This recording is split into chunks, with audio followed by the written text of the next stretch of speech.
We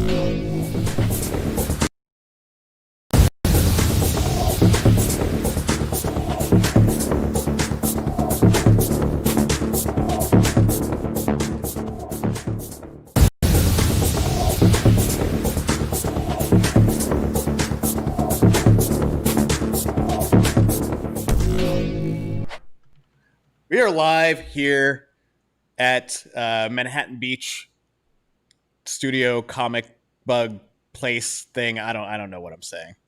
This has been a long week. It has been a long week. Eric Barry is back joining the show. How you doing, buddy? I'm back. Doing good.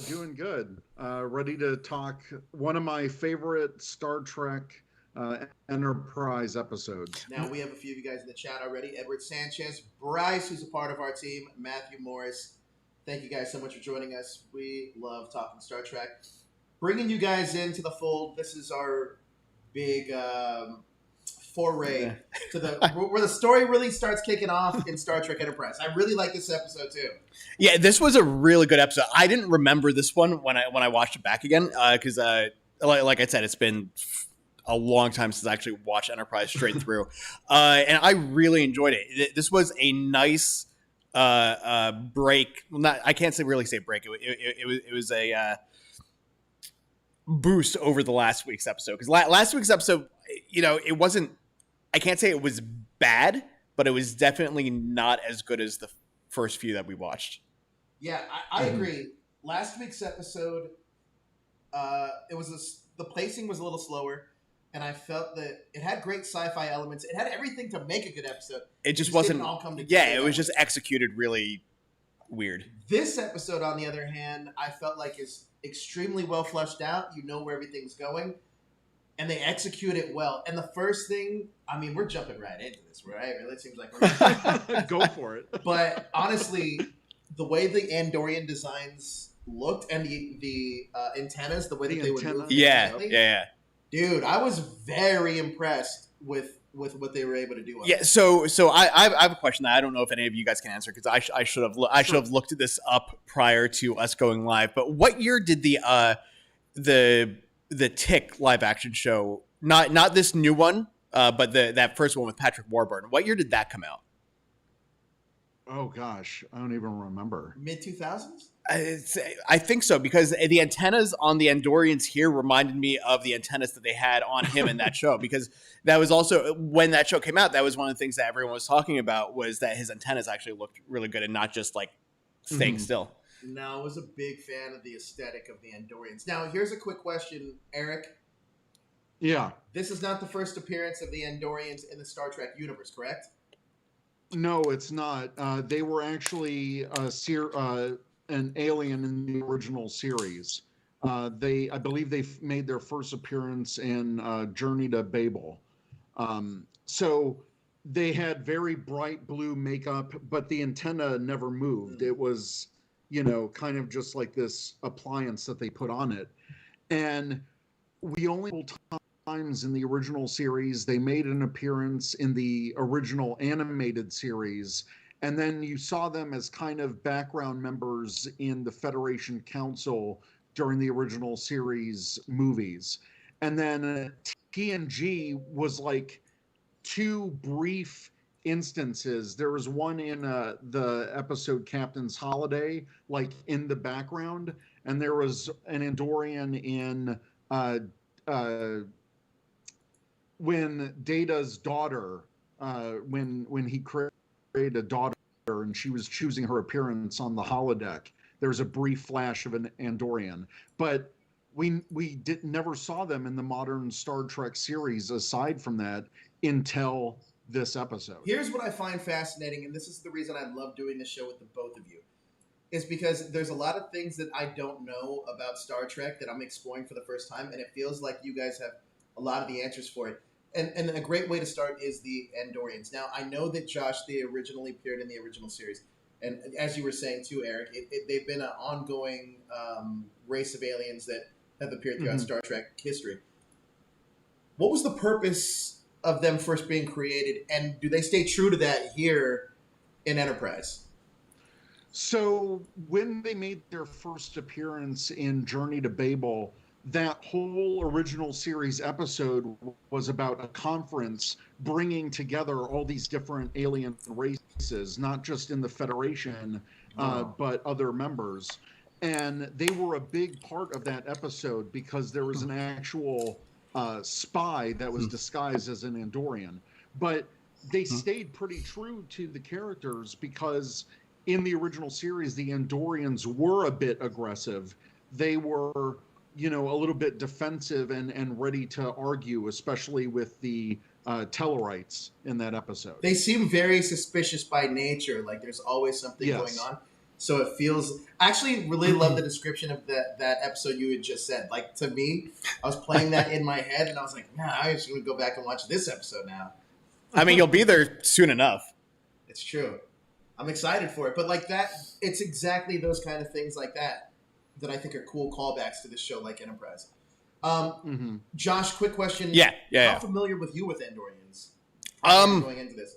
Prior to going into this episode, like I knew about them from the original series.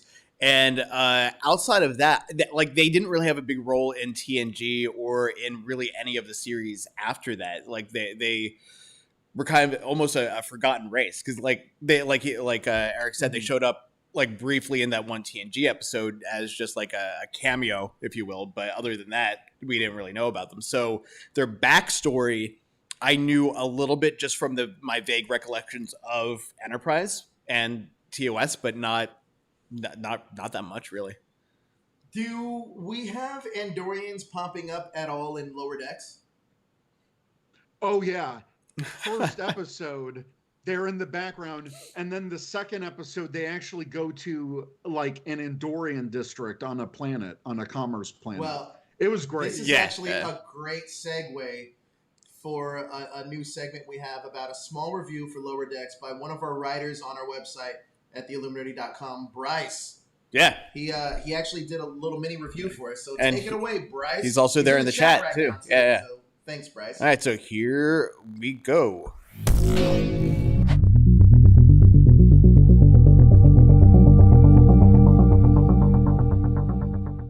Hello, I am Bryce West here with the Illuminerdi's review of Star Trek Lower Decks Episode 2. In this episode, after a high-profile mission goes awry, Boimler is further plagued with self-doubt when Mariner proves to be a more naturally talented badass than he is. Rutherford quits his job in engineering and explores other departments in the USS Cerritos. Overall, I generally enjoyed this episode. We were able to spend more time with our main characters and got to know them a little more, expanding on the last episode. I really enjoyed the B-plot with Rutherford trying all of the different jobs on the ship. I especially enjoyed the command bit with its callback to Star Trek Voyager. The main plot was okay, but at times the jokes came off as a little more annoying than funny, but still had some good moments sprinkled in there as well. I found it hard to believe that Boimler would have had such a hard time interacting with the people on the planet they were on, especially with all the research that he has done. I'm okay with the characters doing dumb stuff because that is the whole point of the show. I just wish they would have made it make a little more sense within the context of the characters of the show. Sure, I can believe Boimler would have a few flubs here or there, but I don't think he would have been as completely useless in this episode with all the research that he has done. It makes sense for Mariner to know more than him due to her being the daughter of the captain, but I just feel that Boimler's stupidity was a little forced for the comedy of this episode.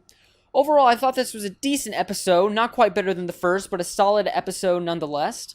What are your thoughts on this episode of Lower Decks? Are you enjoying the show so far? Be sure to let us know in the chat, and with that being said, I'm going to return it to Josh and Joe for the rest of today's episode of the Riker Maneuver. We are back. So that was Bryce's review of the second episode of Lower Decks. Bryce asks in the chat, he's stating, what a handsome voice that gentleman has. It was a good review. Was it the Churritos? The Churritos. That's why after he sent me that video, I was like, oh, that's funny. Because like I know how it's pronounced because it's spelled like the city, Cerritos. Yeah. But I was just like I was laughing at that. So Eric, so far you liking Lower Deck? Yeah, I really do, and I want to to give a shout out to my friend Aaron Nova Charter in the chat. He is the creator of the Starfleet Escape podcast, and we actually did a live episode on YouTube last night talking about our first impressions of Lower Nova Decks. Charter. I feel like you should be on this show too. Like, I don't understand why it was just relegated to 3 of us. But anyway, I'm excited for Lower Deck. I was as that video was playing off screen. Eric asked me if I had seen it, and I hadn't, mainly because I didn't want to be spoiled by anything. And you had just said it has a lot of deep cuts in it.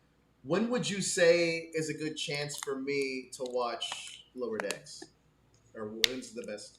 Well, I mean, you could pretty much watch it any time. I don't think it's like gonna really spoil a lot of things because they're doing their own story. But chronologically, this takes place a year after the movie Star Trek Nemesis, which was the last TNG movie.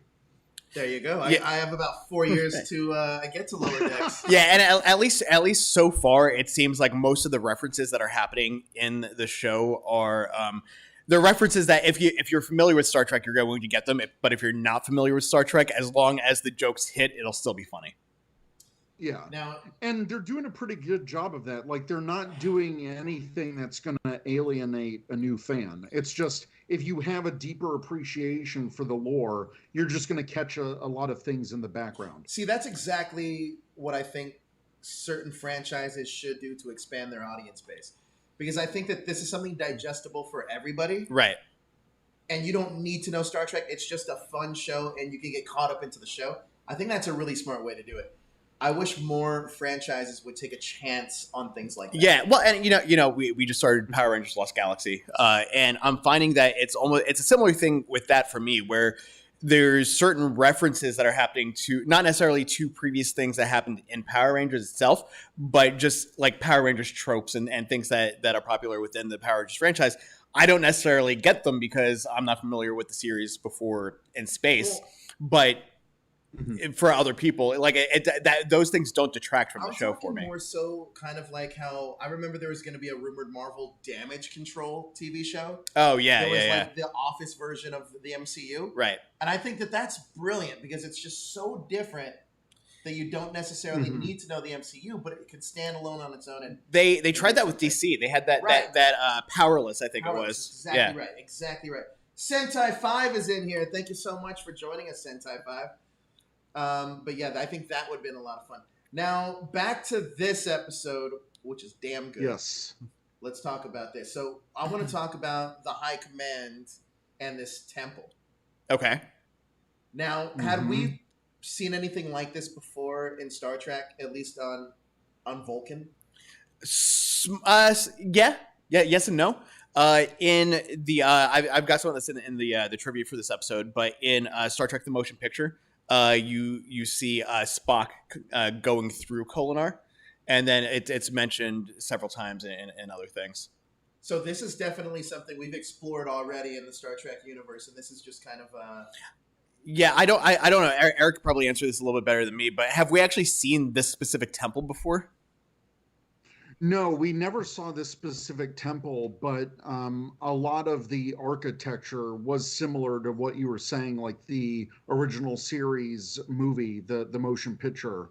And so we've explored a little bit of the Vulcan purging emotions before, but no, we've never seen this specific temple.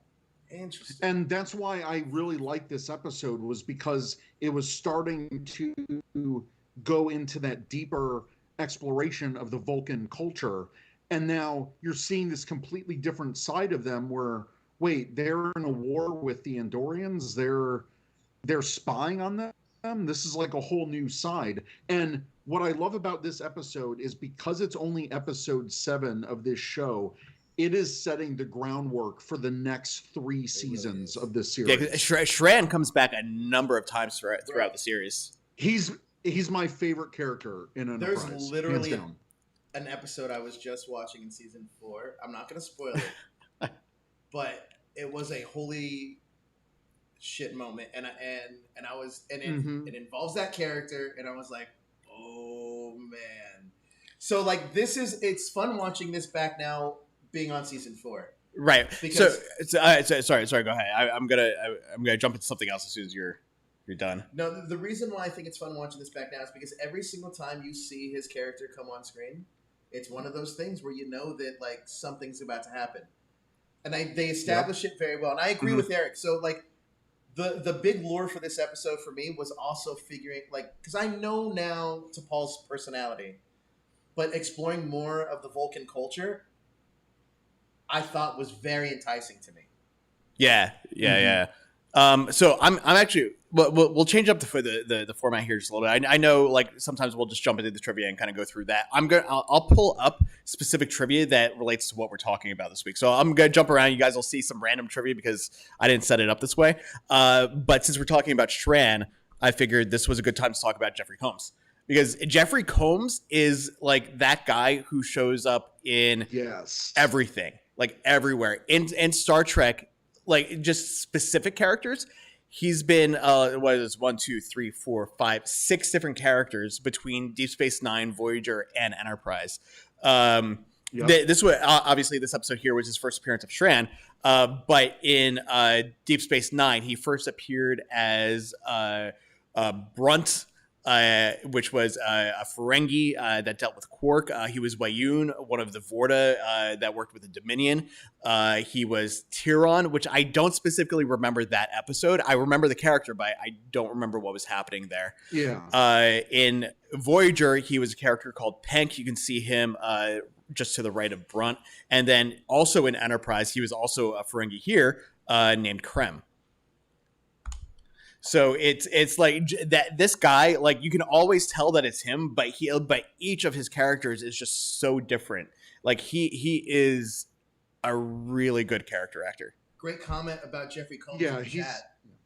Donnie Pearson says, "I can imagine Jeffrey Combs playing Dr. Phil Boyce in Star Trek: Strange New Worlds." So, how he's aged now, he's like the original actor that was the doctor in the first pilot for Star Trek. Oh, does he really? Yeah.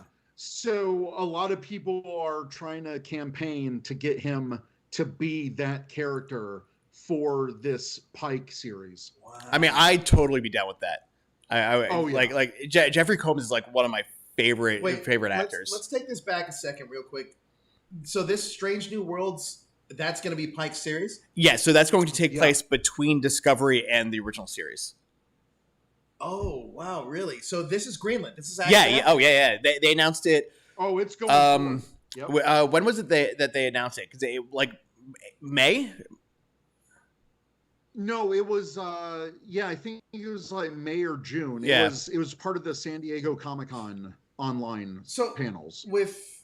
Is it because that Anson Mount just knocked it out of the park? They were like, "Listen, we really wanted to explore." Yes. Yeah, absolutely. Everyone loved him in that show.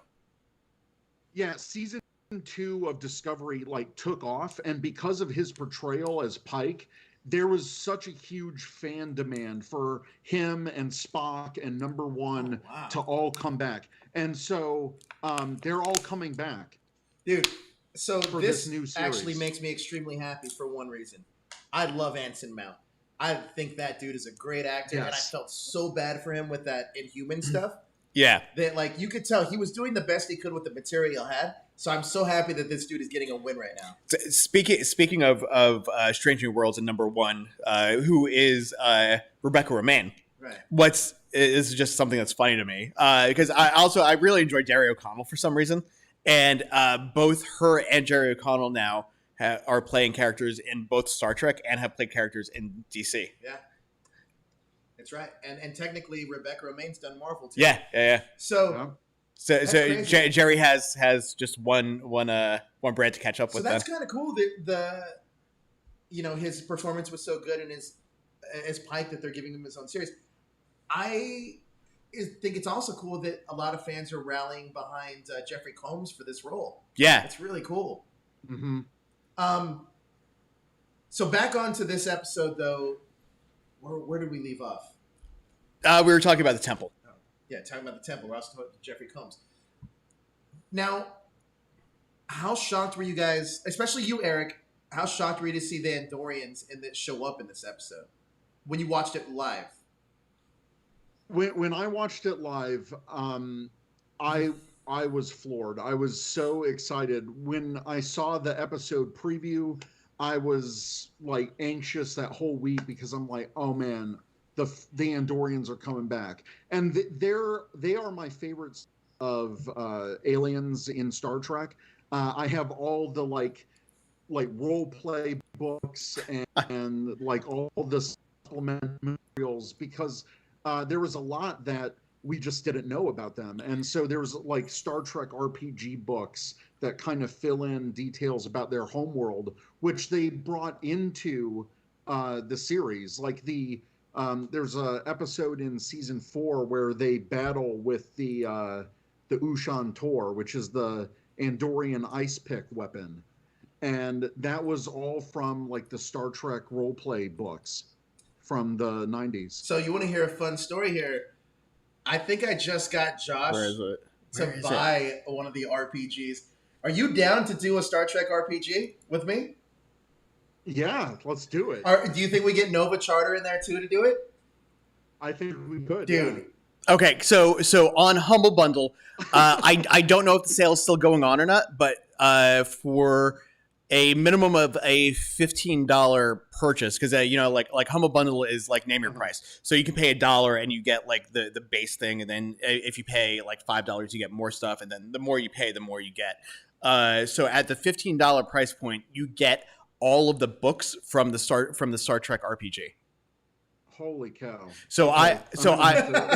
I have now, it's 25 separate items from that game. Which one is this? This is let me find the core book here so I can because I know there's a couple of different companies that came out with Star Trek RPGs.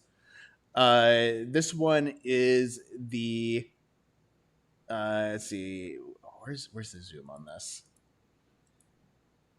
Is it the Star Trek Adventures? Star Trek Adventures. Yeah, Star Trek Adventures. Oh, 3 days left. All right, I'm gonna have to get in on that.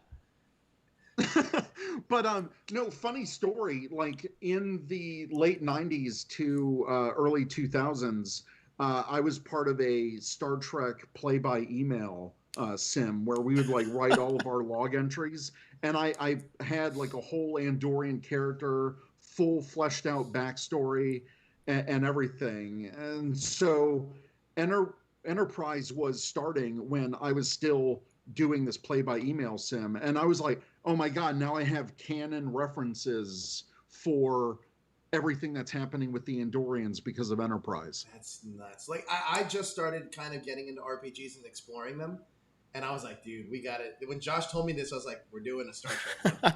We're doing this. We're getting a crew together and doing this. So I want to address the chat really quick here because Mikey Nerd Talk asks, are all the Star Trek series connected? And they are. Yep.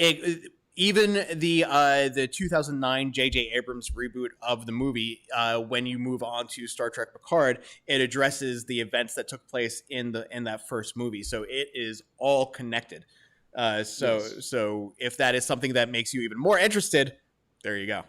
Let's talk about how the Andorians are involved in this plot, though. We know the Andorians are here. We know that the Vulcans are here. Yeah. But now let's talk about how they're involved in this plot. Josh, you want to take that away? Yeah. I actually think I have a card for this. Let's see here what I got.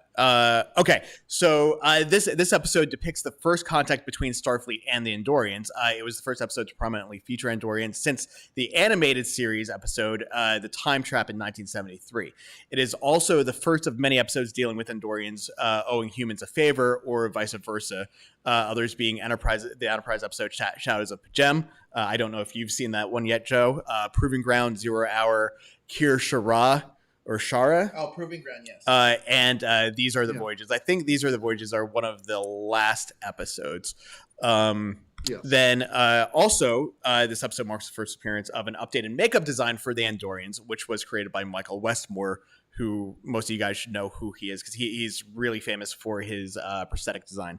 And you can see here just the difference between what they looked like on the original series, which is on the right, and what they look like now in the picture of Jeffrey Combs on the left. So funny story, like from what I read about the production behind the scenes for this, because they had like little motors and servos that were going on inside their prosthetics, like that's why their foreheads are a little bigger to Oh, accommodate yes. those Yeah, that makes electronics. sense. But because the like gears and all the little things were turning, it was hard for them to like hear the lines going on, and it would actually be loud enough on set that they had to do extensive ADR whenever Oh, the wow. Andorians were Oh, on there. that's really interesting. That is really fascinating. Yeah, the gears for the prosthetics were so loud that the actual camera mics that they were using to shoot picked up that sound. That's crazy. Nuts. Holy Yeah. shit. So, in addition to what was there in those little trivia cards there, also introduces us to the fact that the Vulcans, which we know that they can lie, but one of the big things with Vulcans is, they always tell the truth. And now, obviously, we know that they lie because they claimed that they didn't have any kind of surveillance system on the Andorians because they had signed a treaty with them. But obviously, that's not true. Yeah, we're seeing a seedier side of the Vulcans, and I think it's kind of cool. Yeah. Like, I like the fact that T'Pol feels very much like a moral compass to Archer, but I feel that like there's obviously secrets that the Vulcans have, right, that Archer kind of hones in. Well, I don't think T'Pol knew. Well, T'Pol didn't know, obviously. Yeah. But I feel like she had so much honor and logic into being a Vulcan that I don't think she thought that anybody had this going on. Right. Also, by the way, Nova Charter, I've never played an RPG, so we're both in the same boat. I've always wanted to. I technically kind of did one. Well, yeah, we did that Westworld thing that one time, but that was like 2 hours. Yeah, that I wasn't. Play an actual RPG and be immersed into this world, and Star Trek is the perfect way to do that for me. So what else did we learn about the Andorians in this episode? Eric? In this episode. Well, yeah, I mean, just with T'Pol's characterization of them, that they're a little bit more suspicious and very, very aggressive. But also, we find out that Vulcan and Andoria are very close together in our galaxy, and so that's why there's this long history of conflict between them, because really they're of each other. Vulcans being very logical, and Andorians, as they've been described, they're very passionate, and that passion leads them to bigger arguments. And we're also at a point into the story where the Andorians are not a part of the Federation. Is that at this point yet? No. So this was Starfleet's first contact, and that's why I was so impressed with Enterprise that they were able to plant these seeds so early, because of course we'd have to be introduced to the Andorians, because in the series timeline, in 10 years, the Federation is going to be formed. So it's really great to see this is the start of, that trust that the Andorians build, specifically Shran, with Archer over the years. I actually think that's a really good point that I didn't even hone in on, is that Jonathan Archer's kind of meeting all these races and these species, and later on down the line, yeah, get formed into. He's literally building the Federation. Yeah, that's crazy. Jonathan Archer's way more important, but it doesn't make you feel like that, like in the show, like, right? It highlights him. Yeah, for sure, It doesn't make him feel like he's like. And maybe that's why it makes, obviously, when Crewman Daniel's like, listen, go send so-and-so to do this job. You're way too important. And now it makes way more sense. I don't know why I never connected that. And that's an Archer whenever he interacts with Daniels, because Daniels keeps telling him how important he is to history. And Archer's like, I don't give a damn about that. I just want to help my crew. I want to do what's right. And for John, and it's very much that like Zephram Cochrane type of feeling, where it's like, let history make the judgment on me. I just want to do what's right. I want to be a good person, a good man. That's exactly right. That's Jonathan Archer summed up. Yeah. I'm telling you, he's my guy. I do like the way that Archer and Trip kind of figured like they had their own like nonverbal communication. Right. Andorian. I thought that was a lot of fun. Like it felt very tropey, but it worked. It completely worked. Well, I liked how they brought T'Pol into that too. Yeah. Just as soon as they noticed that something was weird as they went into that temple, and they were like, "All right, we're gonna figure this out." It was so good. But then on the other hand, it was also, I found it also very interesting where once they actually started talking with the Vulcans that were there, one dude steps up and is like, "Yeah, now you've endangered us all." Like they're so blunt about it. Like now we're all gonna they were all prepared just to let the Andorians do their thing, not find this hidden area and go on their way. But now the humans come in and kind of fuck everything up. It's such an allegory for real life. Yeah.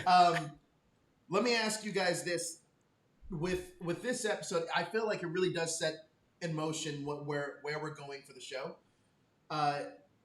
Would you guys say that this is the first big episode that really kind of touches on Star Trek lore in the way that it does, and it presents it like right in your face? I don't know, because like we had the Axonar, which we kind of knew about in the second episode. But I feel like in the Axonar, it's not touched upon in the way that the Andorians are. In this it's like in that episode, Fight or Flight. It's just kind of, I don't want to say glossed over, but it's like, oh, and they were called the Axonar, and then all of a sudden, once you hear that, it's like, oh, so these guys actually became kind of a big deal. But like, yeah, I think this is like the first episode that really like smacks you in the face with an original series species. Interesting. Now, the characterizations of the Andorians seem pretty true to who they are. The Vulcans seem pretty true to who they are, and this is what I find the brilliance of this show, is that they're able to stay true to their canon but make something completely new out of it, which I thought was brilliant.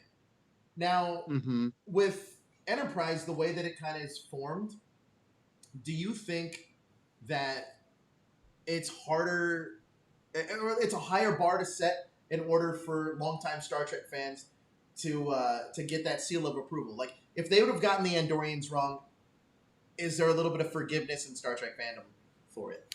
Yes and no. And that's a really hard question to answer, because you're gonna get like in Discovery, like they modified the look of the Andorians again. They modified the look of the Tellarites and obviously the Klingons, which again in Discovery we don't even know that the end look of the Klingons in Discovery is going to be what they looked like in the beginning, because there's obviously a lot of changes that the Klingons go through over time, and people just bitch and complain about all that stuff without giving it a chance. Like it's interesting to me, because I don't, when Enterprise came out, I think we've talked about this before, I don't remember anyone really complaining that at the beginning of the series the Klingons looked like the Next Generation Klingons, even though we know that during the TOS era, they were supposed to look more or less like racist stereotypes of Asians. Now, Deep Space Nine had already Deep Space Nine had kind of already made that. Yeah. So they didn't have to touch. So it was only until Enterprise like actually addresses that in the fourth season, like, hey, this is why some Klingons look the way they do in the original series. Now, in terms of shooting this, Josh told me that, and I'm sure you can clarify this a little bit, they didn't necessarily shoot. They shot clumps of episodes together depending on their locations. Is that right? Right. Fascinating. Yes and no. I mean, mainly they filmed at the Paramount Studios on like the infamous Stage 9, which a lot of Star Trek productions happened. So I think in this episode, some of the sets were on that same soundstage. Right. So, well, the monastery or temple or whatever you want to call it, that was part that was part of the set on up in Acton at Pulsar Rosa, which they had used last week for the Terra Nova. I didn't know that. Because they used the same like catacombs or whatever. I didn't know Stage 9 was big Star Trek set or studio at Paramount. A lot of history on like stages 8 and 9 for Star Dude, Trek. I was just at the Paramount lot before the pandemic happened. I should have. Oh, I wasn't a big Star Trek guy then, but if I would have known that, I would have taken pictures of me there. Yeah, I don't remember the last time that was on the Paramount lot. Have you ever been? It's been a while. I've never been to the Paramount lot. We're gonna make it happen. Yeah, but when Morphicon actually happens, that should be a thing. We should just head down and do a Paramount tour. If you come out early in Morphicon, when Morphicon happens, I'll get you on that Paramount lot. Oh hell yeah! We'll take a day and we'll do the studio tour. Yeah. Hell yeah! That'll be fucking awesome. Yeah, I'm down for that. So let's dig into this a little more. Sure. Do you think? And Josh brought this up because I'd never paid attention towards the end of the episode. Who was that head Vulcan from the high command there? The older guy. Yes. What was his name in this episode? I know. I have it. Yeah. I've got it here someplace. Let's see. Nope. Those are not him, not them. Was it Jeff Ricketts? Maybe. Nope, he was one of the Andorians. Yeah. The older Vulcan. Oh, the older Vulcan. That's Bruce French. Yes, Bruce French. Now, it did not seem like he knew what was going on in the sanctuary. I felt like there was the younger Vulcan absolutely knew what was happening, and he did not know what was happening in this whole episode. Right, like it was hard for me to tell because in that last scene before they actually went down to find it. And the younger Vulcan monk or whatever was like, "I'm coming with you," and the older one was like, "That's not a good idea. Violence isn't really part of our culture anymore." And to me, that seemed to imply that the older dude didn't know necessarily what was going on because it didn't seem like he was really trying. Like if he had known it was there, I personally think he would have been more on board with the other guy going down there with them to try and move them away from finding out about it. Yeah, I think the older Vulcan wasn't in on it. I think he was just trying to be respectful of the temple and their culture. Right. And yeah, it seemed like maybe the younger Vulcan was a plant. Maybe he was one of these spies. Yeah. That's exactly how it came across to me. But I do also like that this does set up the whole show for multiple seasons. Like this one particular episode does a great job of setting up what you're going to see for the next 3 seasons. Well, there's even an episode of Enterprise called Shadows of Pajem, which references this exact incident. See, how cool. They know what they're doing on that Enterprise. I'm actually really surprised that because you can see a little bit of a shift in season 3. But I'm actually surprised some of this stuff just didn't catch on. I really am, because it also ages very well. Yeah. Like this show, like I mean, part of it's because it's obviously a period piece set in the future, but just the pacing of it, the storytelling style, it could be a modern show. Like a modern show, I think would have a little bit more action, and be paced a little bit faster. But it feels like something that I could watch on Netflix or whatever now. I have a question for you, Eric. So you're obviously a Star Trek fan. How important is action to you in an episode? It depends. It depends on the episode. I mean, I'm just here for Star Trek, and whether. But when Star Trek goes full action, some of those episodes are really amazing.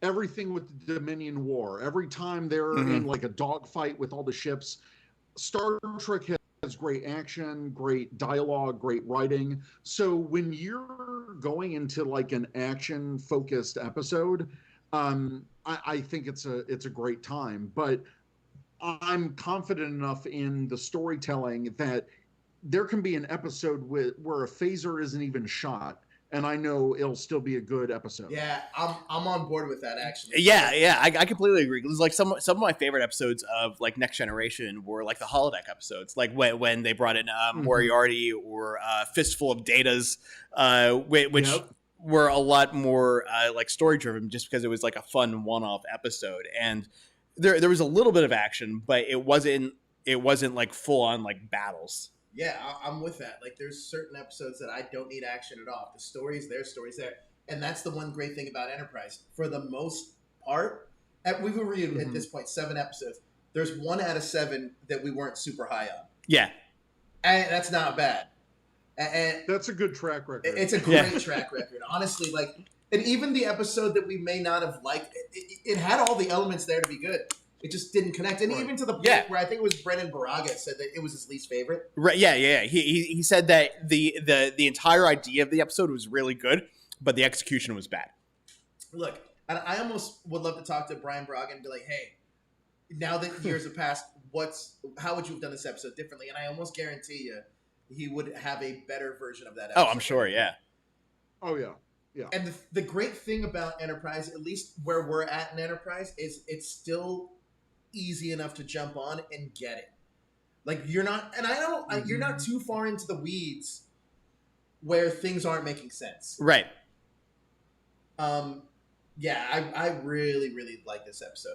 And this is my first exposure to the Andorians. And for some reason, when I watched this the original time, I thought the villains were going to be one and done. And I remember thinking, damn, I really want to see those dudes again. And like, but they do pop ups, you know, every now and then, and you're like, yes, these guys are awesome. But I also like the fact too, it kind of subverts your image. If you're not a huge Star Trek fan, it subverts your image of what Vulcans are, or what they truly can be. Right.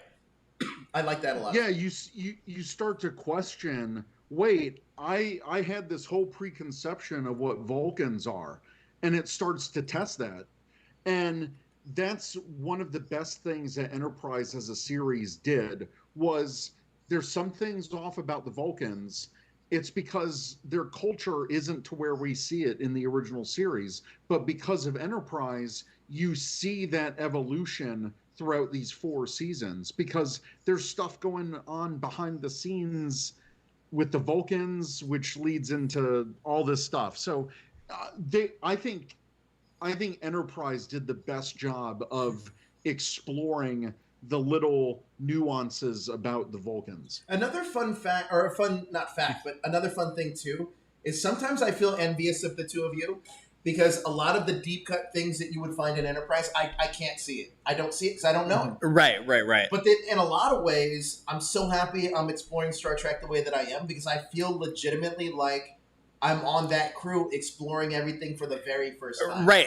And see, conversely, I'm a little jealous of you because of the way you're doing it, because now when you get to some of the other series, you're going to be like, oh, I remember this from Enterprise, and it's going to come in completely honestly, the other direction. I couldn't have imagined watching this show any other way and enjoying it as much as I do watching it this way. Right. Because, like I said, when Jonathan Archer's going on a mission or a journey, I feel like I'm right there with him. And when things get hairy or things or somebody like feels like they're in jeopardy, I feel like, oh man, I really don't want anything to happen to this person. I feel like I'm invested into this crew as much as I can be. And I think that like what I'm like what you said, Eric, about how they kind of bring that Babel episode that comes in the original series. For me, just you even explaining that tells me, oh wow, like there's a roadmap here that I'm gonna get to. Yeah. But now you're gonna come at that episode in the future at a completely different context. Right. You're gonna come at it with like all this knowledge that they never even intended in the original series. You're going to say, well, now I know the Andorians are still distrustful of Vulcans, and you're going to see that in that episode. And that's why I love it. This is interesting because it almost is like exploring like a history lesson in Star Trek. Yeah. If I were to sit down and do Star Trek 101 and you're going to start day one, here's your reading material, and it's Enterprise. It's just like going through the history, and that's what I'm really finding enjoy about the show. Mm-hmm. Yeah. It's cool. Yeah. All right. So let's pull up some more trivia stuff. Mm-hmm. All right. Let's see what we got here. By the way, I didn't comment on that. The 1960s makeup for the Andorians looked phenomenal. Like I even think the original series makeup, like people can easily say, "Oh, that's just blue face paint." No, there's so much detail here that you can't like the shadowing. Yeah. The darker colors around his eyes that make the eyes look a different shape. Even the costume here, like you can see that it's kind of like a chainmail type thing underneath the shirt that he's wearing. The only thing here that looks kind of off to me in the way they appear on the original series versus how they look now is the antenna and the hair. Yeah, but I mean, it's the technology. Yeah. I'm okay with that. But like, but even the haircut is similar, like where it the V shape. Yeah, I thought Michael Westmore did a phenomenal job of updating that original series look. Like the first time you see the Andorians on the screen, and maybe I don't even pay attention to it because you don't hear the mechanics of the antennas, but it is quite impressive to have that in a full-on episode doing it that way. Like, you know, that costs some money. Oh yeah, because you like especially like now, you know, that they would just have like a couple of little markers there on their forehead, and that would all be CGI'd in after the fact. Which is what I think they did for Discovery. I'm pretty sure you're right. I need to go back because now that I know that Discovery is coming back on October 15th, I feel like I need to go back and watch the first 2 seasons again just to kind of refresh myself because it's been so long now. How long are Discovery episodes? An hour. No. Like how many seasons? Well, I'm sorry. How many episodes? The first season was, I believe, 15 episodes, and 15 episodes, and then the second one was 12 or 13, I think, or 14. I think it was 13 or 14. Yeah. 13. So Star Trek has really adapted the new era of storytelling, where it's shorter seasons with more impactful stories. Yeah. Oh wow, they've really moved with the times. That's crazy. You could see Star Trek move with the times in the last 5 years. Oh yeah. So. Well, because Picard is the first season of Picard was 10 episodes. Oh wow, I did not know it was that short. Yeah. Yeah, they're totally embracing like the shorter season, more compacted, serialized storytelling. Is that working for you though, Eric? Oh yeah, I loved Picard. I thought the pace of Picard was excellent, and look, I'm here for any and all Star Trek. I think, you know, all these different series that are happening, it's just a different flavor. That's why I'm enjoying the hell out of Lower Decks, because I never expected to have a second animated series like from one of the creators of Rick and Morty, and not only it be super funny, but also have so many deep cuts to Star Trek or things that I missed watching, and I read stuff and I was like, holy shit, these writers know what the hell they're doing. Is that an initial fear when Lower Decks gets announced, whether they go, yes, it has a Star Trek name on it, but maybe it won't have anything to do with Star Trek, and it's just really just going to be a funny animated series? Is that an initial fear for you guys? That was a concern for me, especially when I heard that was the Rick and Morty people, because I know you and I have talked about this before. Solar Opposites, I felt, was just Rick and Morty with a different costume on it. But Lower Decks feels like a completely different show. And does it feel like it fits in the Star Trek? Yeah. Yes. Okay. Yeah. See, It feels like a comedy set within the Star Trek universe. Yeah, it's funny because they are like the Lower Decks, because it's a ship that, you know, gets the scrap missions. It feels like the crew's a little bit looser, and it's more real, because now they're kind of commenting on these wacky situations that, you know, Starfleet deals with some weird shit, and these guys are like, what the hell is going on here? So I like it because it's like it's a meta commentary about the Star Trek universe as a whole. But it still feels like Star Trek. The first episode, like the whole thing with it was, so, you know, when they started out, the main character that's voiced by Jack Quaid, he's doing like this fake personal log type thing, and he's talking about first contact and how first contact with the species is really, really important. And he says, but that's not what we're doing. That's not us. We do second contact. That's not who we are.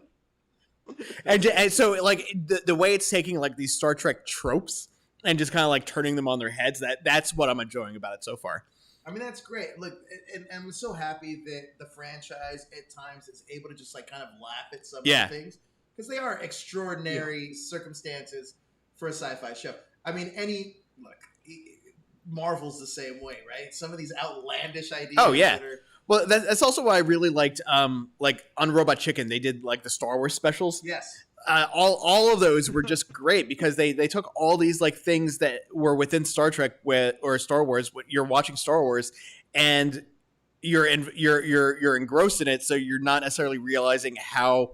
We were talking about this the other night. How like at the time you're watching it, you don't realize like how outlandish it is. But then when you take a step back and you're looking at it, you're like, this is really dumb.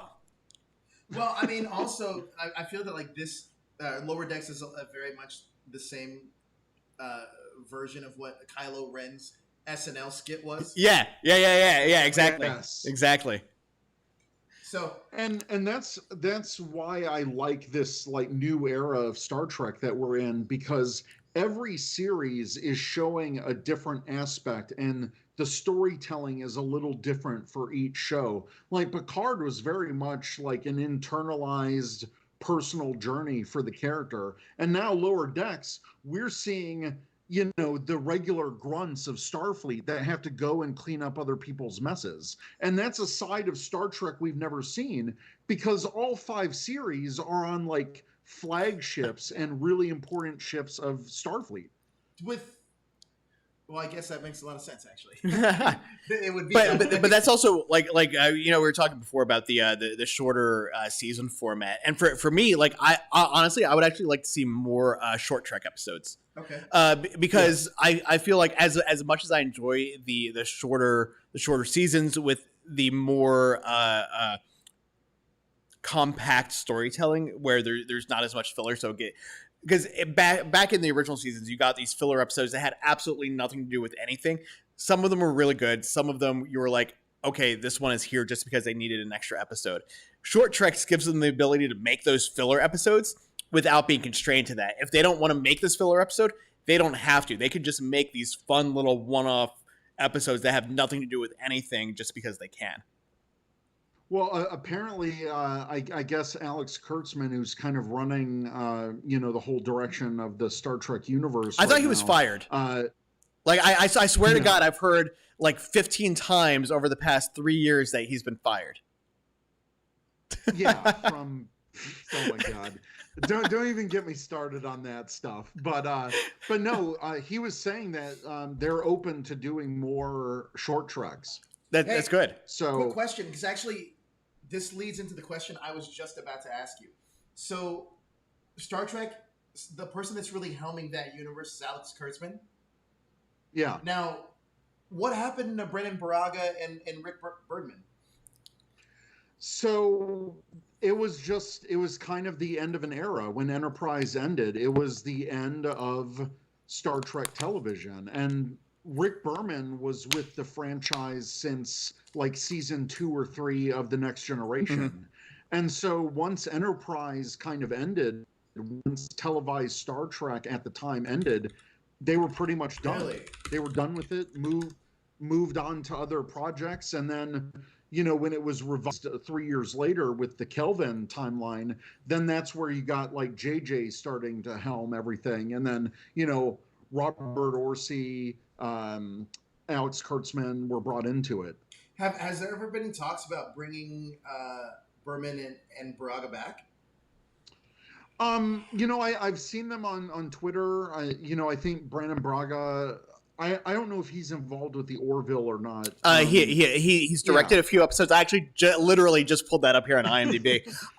Brandon Braga has directed 4 episodes of the Orville, and I think he's on as a producer too. I'm scrolling down the incredibly long list here of guest stars. But towards the end of Enterprise, both of them were really getting flack. And, you know, some of the more hardcore fans that were, you know, really original series focused. Berman and Braga just got, you know, a lot of flack because the direction of the movies, like Nemesis being a critical failure, and that kind of leading into Enterprise being canceled because of lower ratings.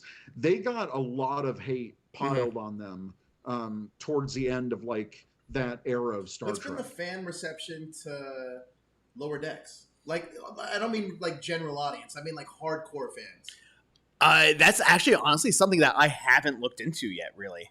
How about you, Eric? I haven't delved into it. Really? I've seen some things here and there. I know there was some very vocal people that were like, "Oh man, Lower Decks animated series," and they're yeah. Initially, because there's that preconception of like, "Oh, it's just going to be Rick and Morty comedy. This isn't Star Trek," and it is. And if you watch the episodes, there's so many deep cuts and Easter eggs, that the creators are fans themselves, and they're trying to be respectful to everything that's come before it. Yeah, and I think that's an initial fear probably not just in Star Trek, but I feel like that pertains to like almost every hardcore fan of any kind of franchise. Oh yeah. Like even when Discovery was announced and people are watching Discovery, just really quick, going back to the Orville for a second. Brendan Braga is an executive producer on the Orville. You know what? I actually think I interviewed him, and I had no idea who he was. And now looking back, it's one of those moments. When he did the Orville interviews, Orville press line. Yeah. I think he was a I remember because Jezra had the camera like looking up everyone's nose. Looking back now, man, I feel that like, jeez, I wish I would have gotten a second chance, but like I should have been. With that and Ronald D. Moore when you were talking to him about Electric Sheep. Yeah. What was I gonna say? Oh yeah. So when the Orville came out, you got a lot. Obviously, a lot of the Star Trek fans that are watching it. But there were a lot of them in like these Facebook groups. You know how these Facebook groups are. Like people are like, oh well, if you actually want Star Trek, watch the Orville. The Orville is more Star Trek than Star Trek Discovery is. And I'm like, what show are you people watching?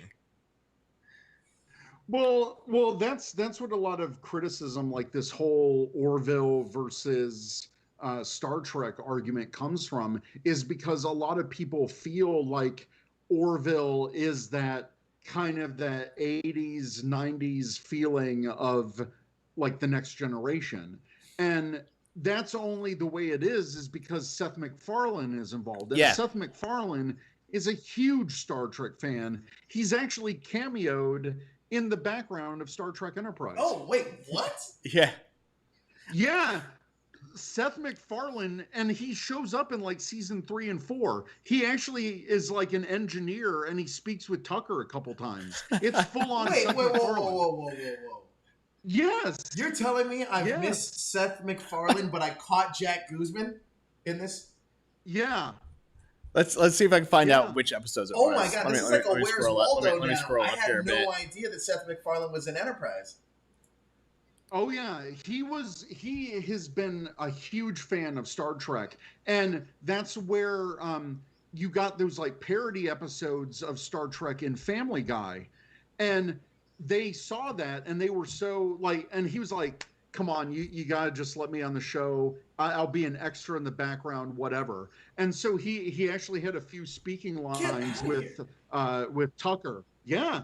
Let's see. I had no idea. Apparently, he was also in a few episodes of the Gilmore Girls. Okay, here we go. Star Trek Enterprise. Yeah, he was in Affliction and The Forgotten. Oh man, I need to go rewatch these. Oh yeah. So Affliction was season 4. The Forgotten was season 3. Oh, you know what? It might be the season 3 one. I've seen obviously. Which one is that? Episode 20. The Forgotten. Enterprise has arrived on time for the appointment with Degra. Captain Archer invites them to their ship while he does his best to convince both Degra and Jannar the destruction of something. Yeah, he's in like 1 or 2 scenes. Yeah. What? It actually is very surprising that he just isn't doing a Star Trek thing, period. But I guess the Orville is decently successful on its own. Yeah. The Orville is pretty much his love letter to Star Trek. Like honestly, I mean, the Orville is one of those shows too. Like, I watched the first couple of episodes. I was like, oh, this is Family Guy in space, because for the first few, Seth MacFarlane had a huge hand in writing them, and like you could tell with a lot of the jokes, this is a Seth MacFarlane joke, this is a Seth MacFarlane joke. But the further into that first season we got, the less hands-on he was with the writing.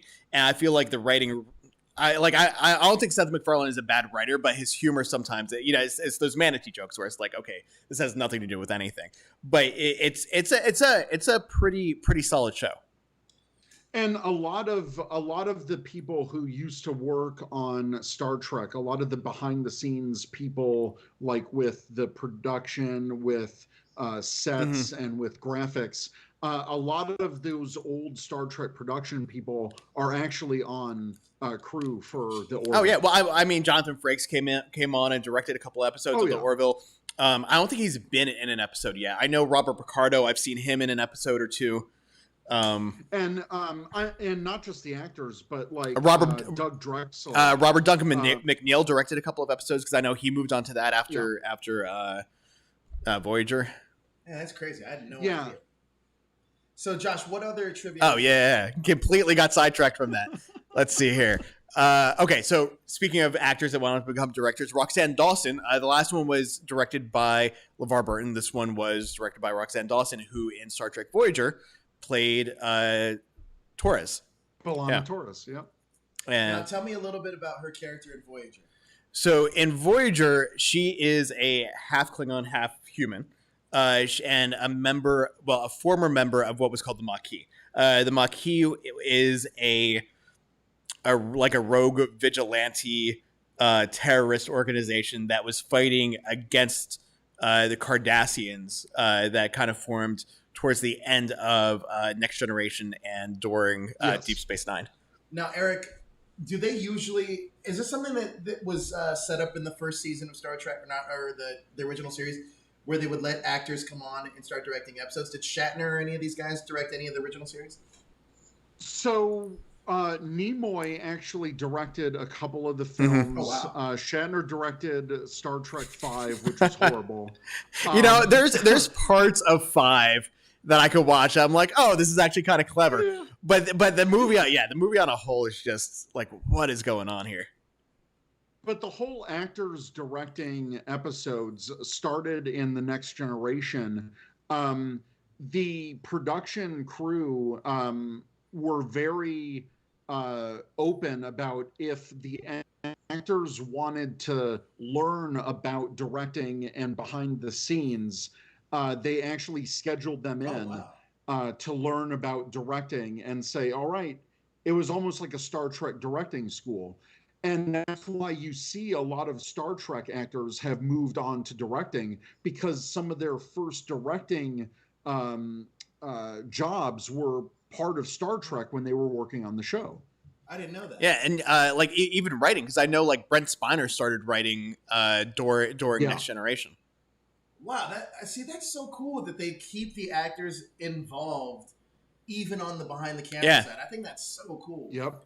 Star Trek really does feel more of like a fraternity or you know what I mean? Like Star Trek in that respect, it's honestly a lot like Power Rangers, where there are people who not necessarily with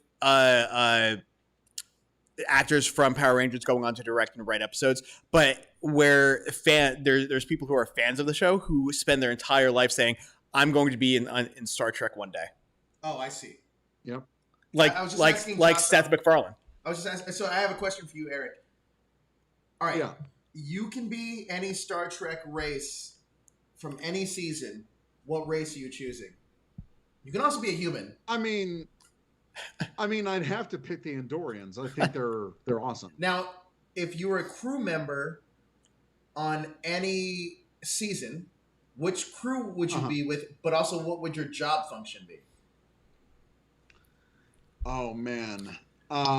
It's actually while you're thinking about that, it's actually funny that you're asking this, because in the second episode of Lower Decks, that's one of the things is one of the characters. Yes.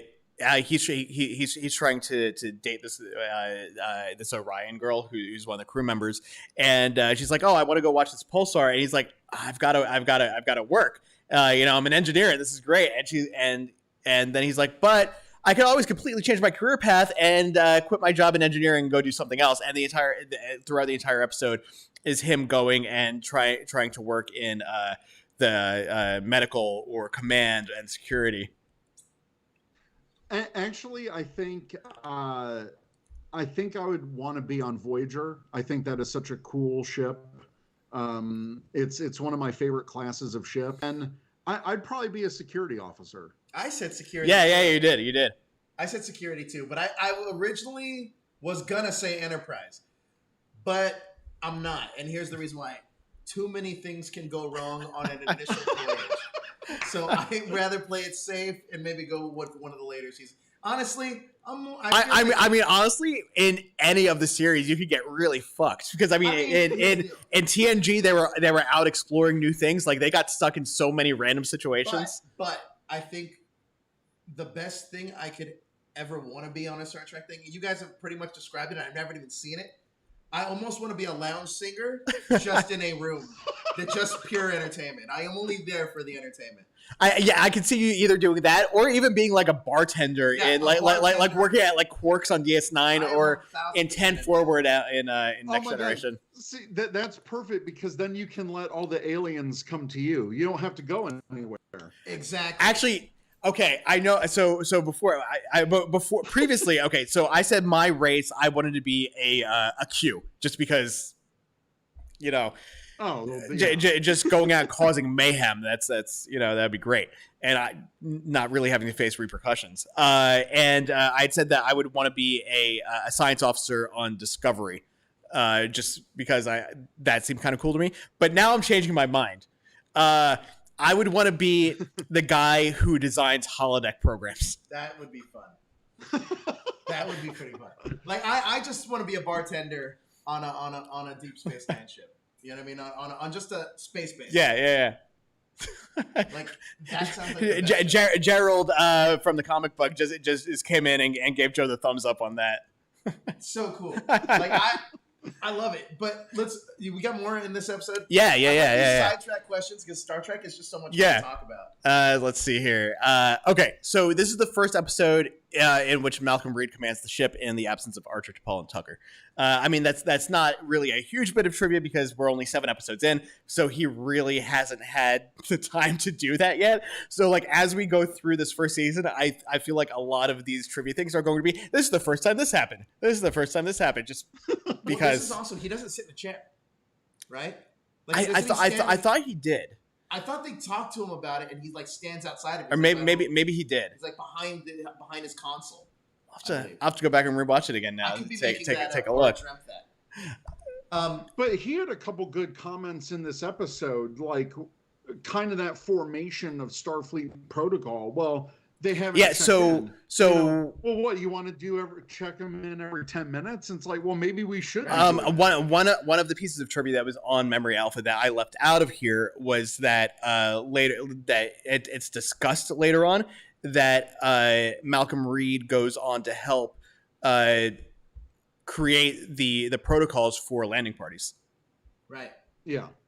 I also find it interesting too because I know we say that like, oh, I wish there was more development here. They actually do plant seeds into Reed's character here about who he is, and I think that like there's and this is every single time I see Reed and Trip together, like you get more and more character development with those two just talking to each other, right? In every single scene. So I just kind of a random question for both of you guys now. So we knew from the first episode that there was more going on with the Suliban and this mystery shadow character that was in that first episode. We're now 7 episodes in, and we have like outside the second episode, we haven't seen anything about that yet. Right? Are you guys okay with that? Yes, I am. Eric? Mm-hmm. Yeah, when Enterprise first aired, they set up that plot line, and I was like, oh, they're probably gonna save this for like mid-season because like finale. I feel like now with the way modern television is, at the end of every episode, you would get like a little 2-minute update on what was happening with that. Right. So, and I agree with you guys. Like I think that's perfectly fine that hasn't come back up yet. Yeah. So the form of storytelling that this is, it's you could tell it's right before Lost. Yeah. Because they honestly, this is what I do find brilliant about the show. They don't treat their audience stupid. they will set things up that pay off later. If you remember it, you're good to go. If you don't remember it, like they'll have something to explain it to you. Right. They don't have. I felt like they're not treating their audience stupid. I really like the fact that like they can set something up with the first episode, and you don't get that. You don't get a piece of that until like 8 episodes, 9 episodes later. I like that form of storytelling because it keeps me engaged in the whole season. Now, when you get to season 3, you get it more often. Right. It keeps you way more engaged. But when you're starting off a season like this, the primary focus is it's still about space exploration. It's still about discovering new races. And I think that's the primary focus and the driving factor of the show. Some of the circumstances they come up against, you know, they're going to play out the way they are later on down the line. And they set that stuff up really well. But they don't take the focus off the main point of the show. And this is where I think this episode in particular kind of highlights that. It kind of like gives you enough story to chew on, but it's still the primary mission of the whole thing. And I like that a lot. And that was the whole setup in that first scene where, you know, they make that conversation between Archer and Trip. Trip is like, well, what's the point of Vulcan star charts if we're going to places people have already been? And Archer's like, well, wait a minute. This protostar wasn't even on this map. We can still be out here and discover new things. And them taking a random chance to go to this Vulcan monastery, it's almost like fate, because if Archer never met Tron, who knows what would have happened with the Federation. Right. And like on that same point, I think the next episode is the one with the comet, right? I don't remember. I don't remember if which one is the comet, because I'm like a few episodes ahead. Yes, it is. Okay. Are we talking about breaking the ice? Yeah. So I don't really want to get into that episode yet, because obviously we'll talk about it next week. But that same kind of thing kind of comes back around in that next episode again. Yeah, the Andorian Incident does a really good job of staying true to what the primary focus of the story is, but it's also so good at giving you enough of these other ancillary races and characters that you want them to pop back up. Actually, now that you even mentioned it, Eric, I almost am going to watch this first season with a different eye. Because now that we know what crewman Daniel's function is, I wonder if like there's certain circumstances that push Archer into the direction that he needs to go in, rather than it just being like free will, do whatever you want. So I'm very curious about that. Because you can see when Archer starts going off the trail, that's when Daniel comes and be like, all right, listen, man. You're way more important. We got to bring you back in and let you do your job here. Like, that's what I'm now looking at. Because does Crewman Daniel show up in season 1, right? Yeah, it's later on in the season, though, right? Yeah, I think it is later on in the season. I mean, obviously we haven't run into him yet. Oh, it's actually episode 11. Oh, so it's like halfway through. So halfway through, Archer made a bad decision, and Crewman Daniel had to be like, "Hey, man, I'm on this ship. I gotta set you on course." No, I love that whole thing. Like I said, he is one of my favorite characters that can pop up, along with Shrin from the Andorians. Okay, so you were asking about like what jobs we would take and what race and all that kind of stuff we would be. So let me ask you a question. Would you, because the idea of like the thing with Crewman Daniels, where or like he's back there trying to make sure that Archer is staying on course. There was a show on last year, I think it ended last year, Timeless, that kind of had a similar thing where the antagonist of the show dropped the different agents throughout the timeline to kind of make sure that their plan was coming to fruition. If you got stuck with that job, and like say you're from like the 29th century, and someone was like, "Hey, we're gonna send you back to the 18th century so you can make sure that this person doesn't get born," That's too much stress, man. Like you, there's so many moving parts that have to work out in order to get that plan across. I don't envy Crewman Daniel, because it just takes one thing to happen to Archer to change his mind, and then you got to sit there and convince him. Right. You're a con man at that point, and then it's like he doesn't kind of trust you. Even though you know you have the best interest, he's still wary. He's like, yeah, you could be. It's just way too. It's at that point too much pressure. At that point, if I were Crewman Daniel, no joke, I'd be like, listen, Where's the nearest space station? I want to sign up to be a bartender. I know what happens. Give it up. I'm done. Like, you want to talk about your problems? Well, let me tell you about what happens in the future. You see wasted, sitting there with a Ferengi, you know, like, he's almost like, you guys don't know how good you have it right now. Yeah, exactly. Yeah, just go hook up with a Ferengi and be like, okay, what can we bet on? No joke. When we get to that pleasure planet, what's it called? Risa. Risa. That's one of my favorite episodes, just because I, honest to God, never thought we were actually going to make it to Risa, because it's mentioned like 5 episodes, or like 3 episodes. Yeah. Like, there's no way they're paying this off. There's no way that they're Then you get there and you're like, you're almost like, when I watched that episode, I felt like, yeah, I'm going on vacation. I'm going to see what they explore. You know, now I'm kind of excited for you to see the episode of Next Generation that takes place on Risa.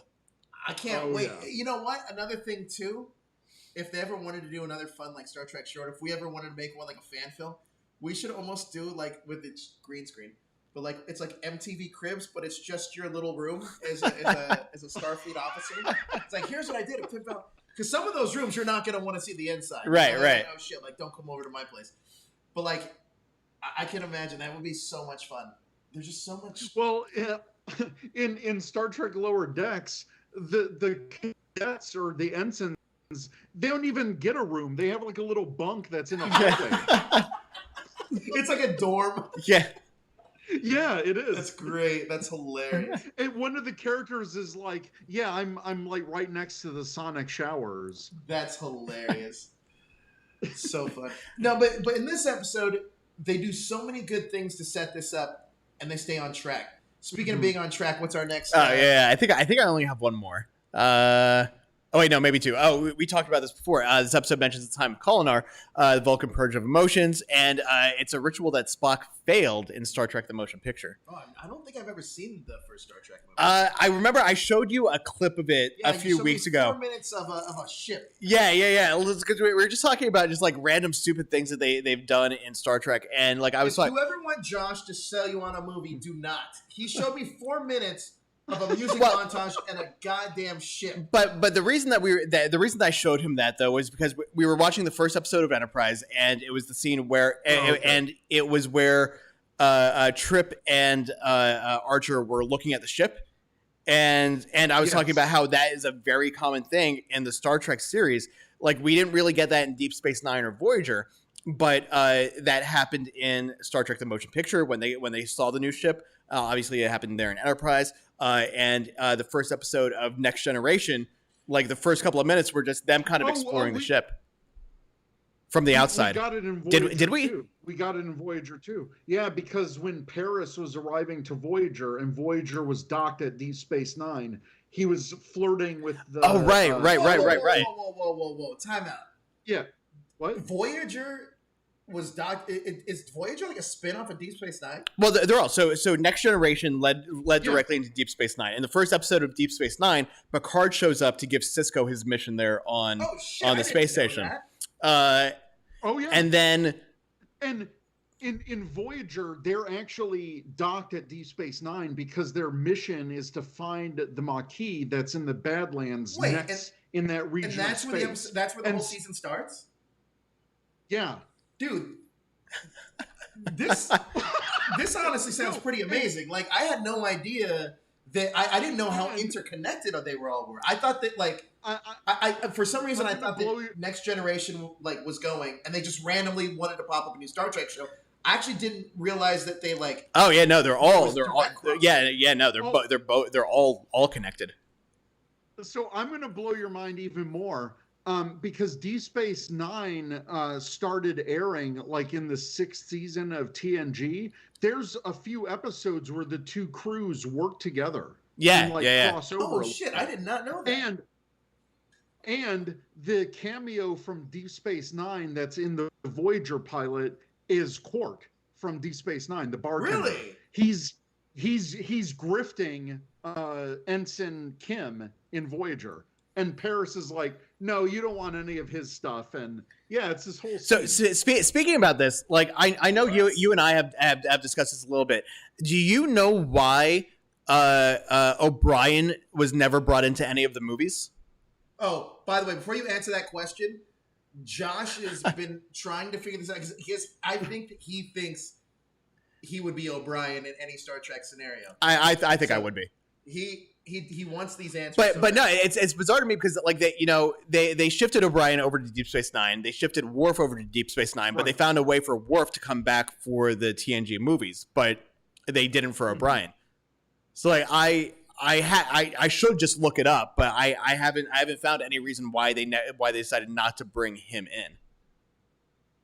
I don't know. I honestly don't know. But O'Brien is such like an everyman character. He's so relatable in Deep Space Nine, and all this shit keeps happening to him, and he's just trying to be like the family man, you know? Man, honestly, I almost wish you guys would have told me that because I almost want to jump ahead now to watch some of these other episodes. Well, I mean, you really don't have that much more to go because you're towards the end of Enterprise. I mean, I don't have that much more to go.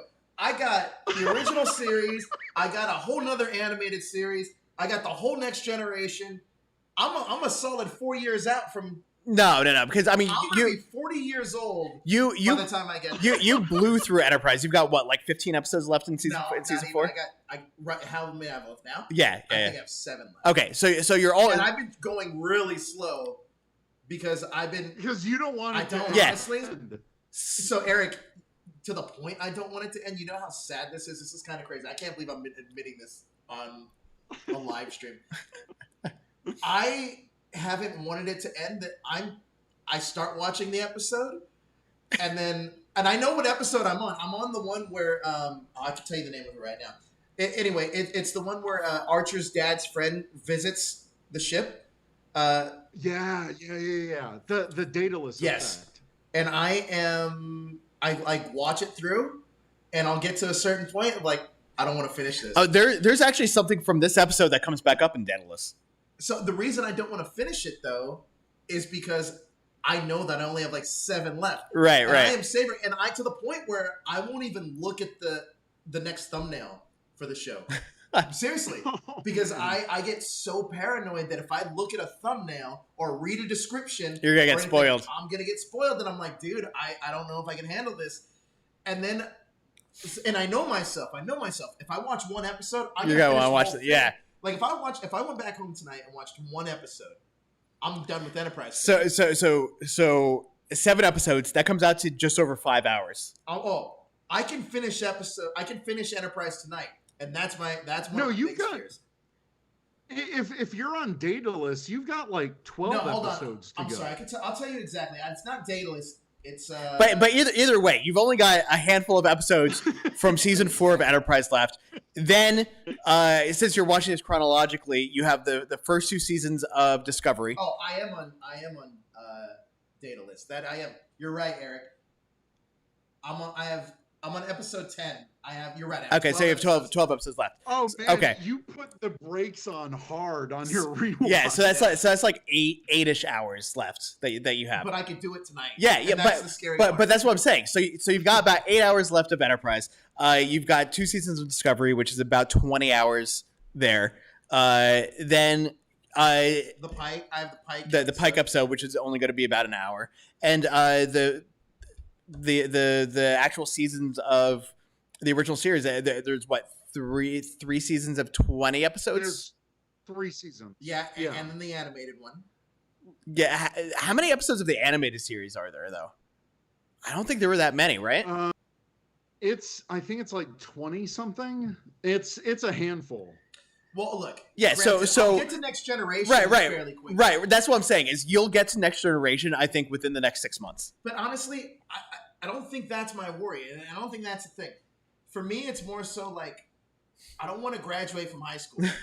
You know what I mean? Like I don't know if I want to go to college. That's what I'm saying. Like I'm almost I'm not afraid of the unknowns. I know it's going to be great. Right.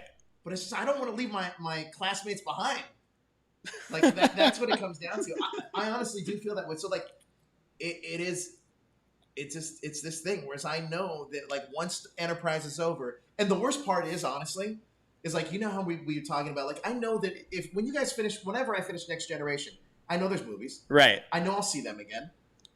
I'm not when I'm done with Jonathan Archer, I'm not seeing Jonathan Archer. I mean, that is true. That is true. Yeah. So Yeah. So Nova Charter is asking for watching the short treks. Obviously, you haven't yet. I will when I get yeah, because you just haven't made it that far. I'm very weird like this. So when I really get into something, I really get into something. Like I'll dive in really hard, and I'll try to consume as much as I can about it. Like, so this is an interesting question then, because the way Joe is watching this is going to really kind of like fuck him over when it comes to Discovery, because of the time jump. But there's one of the short treks that takes place like 1,000 years in the future. So are you going to hold off on watching that one, or are you going to watch it because it's within the continuity of the show? No, so I think you should watch it because it kind of informs stuff that happens in Discovery season 2. I would probably watch it. And here's the reason why. So like if I was doing a Power Ranger rewatch, right, I'm not watching SPD at the very end. You know what I mean? Even though it's 2025, right? I'm not. No, I'm gonna watch it. Oh, you know what I mean? I'm gonna watch it when it was supposed to watch it. Okay. So then for Discovery, you're going to watch the first 2 seasons of Discovery. You're going to be to it. You'll get to Discovery after season 3 is done. So are you going to watch season 3? Okay. Even though it takes place in the future? And honestly, this is a question that I know that I'm facing, and I know that I'm getting up to that. I was actually going to refer to Eric. How should I do this? Should I watch Discovery and then go along my business and then pick up Discovery later on down the line? Or should I just get through Discovery and then go to the Next Generation? The original series. Well, before Discovery, you're going to want to watch the Cage. The Cage, yes. Yeah. And I have seen The Cage, and I'm excited about it. So why Discovery is so unique is because a Star Trek show has never shifted its point in time for a whole season. So I almost want to say watch the first 2 seasons of Discovery, and if you like it, make that determination. Because personally, I don't future because they're going to like the 31st century. That's farther than any Star Trek series has ever taken place. So it's almost irrelevant. Like if you like the characters of Discovery, do it, and you might be informed of some things you haven't seen yet, but you might be like, well, what the hell are they talking about? But I don't know, because I don't know how the story for Discovery is going to go. But it's going to be But you know I would what? say if you like the characters, then watch your season 3. answer has to excite you as a fan, though. I don't know where Discovery is going to go. It has to be to me, that sounds exciting. Yeah, that's super exciting for me because when Discovery started, everyone wanted it to be something post Deep Space Nine and Voyager, because obviously we already know for the most part what's happened. But if Enterprise has proven anything, it's that you can go back in time to before things have happened and show things that people don't know about. And the exciting thing for me as a fan for Star Trek Discovery Season 3 is because since the crew is in that earlier point in Starfleet history, and now they're going to a point so far ahead in Starfleet's future, like the name of the show, we as the audience are also going to discover what happens in Star Trek's future that we love, because this is after Next Generation. This is after Deep Space Nine. This is even after crewman Daniels. Oh, wow. Yeah. Because Daniels is from the 29th century, right? This is like if Eric were to... Or 27th? 30th. Okay. This is like if Eric were to tell me we're going beyond the Time Force Power Ranger timeline. And going that's exactly what it is. Yeah. That's kind of crazy. That's insane. I'm excited for that, though. That sounds really cool. Yeah, so now Discovery, they're like, well, what happened to the Federation? And then, they'll be hearing things that we know about, like the Borg and the Dominion and all this stuff, and their minds are going to be blown. Like, yeah, actually, that's a really interesting point, because that's going to be exactly the same for you if you watch Discovery Season 3, because you're going to be like, wait, I don't know about any of this. What are they talking about? And neither will they. Actually, maybe that's the way to do it, Eric. So you're going to feel exactly the same way that you do about Enterprise that you are about Discovery. That's interesting. Because you're watching it from their same point of view. because you don't know anything that happens between Next Generation and That's really Voyager true. I didn't and all that stuff. as we've talked about this a few times. I never really thought about it that way. That's a great way to do it. Maybe that's what we do. Yeah. But see, let me ask you a question because I actually don't know the answer to this.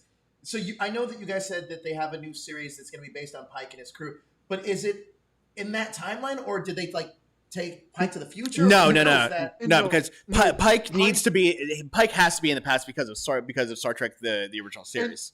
And you'll see how it plays out in season 2. They make it very clear about what happens with Pike. Okay. So it's not like Pike's going to the future too, right? No, No. Okay, Strange New Worlds. So Strange New Worlds is basically the crew from the Enterprise that you see in the cage. So it's literally like that continued adventure. Yeah. Okay, yes. That makes more sense to me. Okay, because I was a little confused with. Because I knew that he showed up in Discovery, right? But I didn't know what his function was. And then you said they were all going to the future. I thought that meant he was going. And that's why, like, I can't wait for you to watch Discovery 2 because Discovery's a I think season 1 I think you'll be mixed with I mean a lot of people were kind of mixed with season 1, but season 2 like as soon as you see Anson Mount and Pike show up, you're gonna be like right in there. The premiere of Discovery with you. Oh yeah, that's right. That's right. You did. Thoroughly enjoy it. Like this is before I got into Star Trek. Yeah. Just watching the premiere alone, it looked really good. So like I was excited about it, but I just never had. I didn't go past. Yeah, because it was a new thing. Bryce said, he's watching in the same format that you are, so he's probably gonna go right on to season 3. I honestly feel like, listen, we call this the Riker Maneuver. This is more of a Star Trek experiment. Yeah. Like, well, no, actually, now here's the thing: we've now invented a thing. So you've got the machete order for Star Wars. Watching Star Trek all the way through in chronological order will now be known as the Riker Maneuver. Hey, Eric was onto something though. You looked. Yeah. No. So, in one of the original series movies, they call one of the ships like the Great Experiment. So. Oh yeah. That's a name for another segment. The Great Experiment. This is the new title, the Great Experiment. Like honestly, because it really is. Like there's so much that you guys have filmed. Honestly, what it feels like if this were the Star Trek canon, I am a crewman on Archer's ship, and you guys are from the future, telling me about what kind of happens in Starfleet in the future. Yeah, and I'm like, that sounds kind of cool. Yeah, and it's interesting because like for the two of us, it's weird because like I know both of us are trying really hard not to spoil you as we're talking about things that are happening. Oh, I'm glad you guys have. You guys have been pretty good about it. But it's hard. Like, cause like I will catch myself talking about something and be like, oh, I can't, cause like we were talking about like the Andorians and what happens with the Andorians. I was like, I can't tell you that because that's gonna spoil something that happens later. So no joke. Here's an initial fear I have on Twitter, and thank God I have tagged Eric, and Eric has been pretty good at like, hey, make sure nobody says any spoilers. But no joke, I fear tweeting out like my experience with episodes, right? And then somebody coming being in like, oh, hey, did you see this? And I'm like, right. What the fuck? I get nervous about that. So, social media is a real thing. So here's an interesting thing that you can do though to kind of avoid that. Twitter now has a thing where you can decide who gets to reply to your tweets. Okay. So you could turn off replies except for people that you tag. So like you could tag me and Eric and maybe Bryce in your tweets, and we're the only ones that can respond to you, so that you know you're only going to get non-spoiler related stuff popping in. So like I was gonna say, it's so crazy. So I was gonna get to the end of Discovery, and in Enterprise, and I know I am. No joke. I was like, I think I want to watch this again. And no joke. I was dead serious, and I was like, I think I'm gonna go back through and watch it again. But then I was like, dude, you gotta move. You gotta grow up. You gotta move on a little bit. Move in with your new crew. But yeah, I might just. You know what? I might just binge it when I get home tonight because I'm now. You guys. I had no idea, but Eric, you got me really excited about Voyager because I did not know that's how that starts. So here's the deal. I know you watch a lot of stuff with Stephanie too. Yeah. But after you finish, if you can finish Enterprise before Discovery season 3 starts in October, I will go back and I'll rewatch Discovery season 1 and season 2 with you. We're doing it. I think we're gonna do this because I want to be on that. Yeah, you know what? I'll rewatch it too. Let's do it. I'll rewatch it. Let's do it. All right, I'll get through Enterprise between these next 2 days, and we'll do it. Yeah, because that works. We're already kind of figuring out our Star Trek Discovery show when that comes back. So what we can do is as we watch Discovery, we can come back with a Discovery recap, like just like it doesn't have to be like one of these live shows, but we can just like kind of like put something together. You can chime in, I can chime in, Eric can chime in, maybe Bryce if he's able to get there by then, and our new Crystal, our new cast member for and then also, Discovery. We'll hopefully get Nova Charter in there too. Yeah. Like maybe we can just get like a bunch of people who like influencers and other people who are going to be involved to just kind of like give their thoughts on where they think Discovery season 3 is going to go. Ooh, that's fun.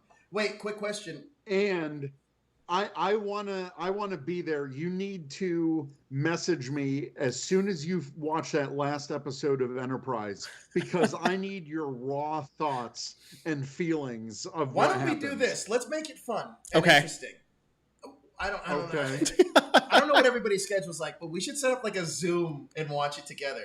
Well, we can do that on. Okay, here's the deal that I'll make. I will finish creating our Discord this week, and we can set up a Discord channel so like Bryce can also hop in. Anyone who wants to hop in and watch Discovery with us can watch it with us through Discord. But Enterprise finale. Yeah, the Enterprise finale. Yeah, I will hold off Okay. on watching that finale because, oh man, it's so crazy. Because I genuinely, like, if you actually felt the way I feel right now, I genuinely don't want it to end. It really, like, I'm like starting to sweat a little bit now. But like, Hey, when Enterprise originally aired, and we all the fandom at that time heard about the cancellation, I didn't want it to end. Those last few weeks after that Enterprise was canceled, I was devastated. I'm like, I knew that there was only a few episodes left. that sucks. that's how I felt recently about The Magicians. Because The Magicians ended with season 5. That became one of my favorite shows on television. Just because it's, I know you make fun of me for it, but it's just like such a good show. And by the last episode, I was like, I don't want to watch this yet because I know I'm not going to get anything new when it's done. I'm literally not watching The Magicians because one of my friends is in it. That's the only real reason I'm not watching it. But Bryce, so here's an interesting thing because I don't know. I think Bryce is watching it with us on our time. He is. So Bryce is watching Enterprise, Star Trek, the same exact way I am. Yeah. So it's. Oh, okay. I don't know. You're right. It is like a machete order weird thing, but we kind of created that for Star Trek. Yeah. All right, I'm gonna jump back. I think I have maybe one or two more of these trivia things left. Okay, so instead of the Andorians, originally the writers wanted the Gorn to be the villains in this episode. But one of the reasons why they replaced the Gorn with the Andorians was because, unlike the Andorians, the Gorn don't speak.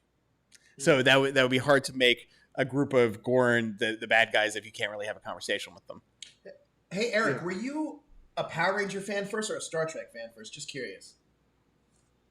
I was a Star Trek fan first because I was there from the beginning of Next Generation. I was 5 years old. I'm a second generation Trekkie, and my dad sat me in front of the TV when Next Generation premiered, and I've been a fan since then. So this is my first fandom before Power Rangers, before anything. When you got older and you got into Power Rangers and started your own Ranger Command Power, right? Did you automatically notice the similarities between some of the shows in terms of like the way that the cast was, the way that the fandom was?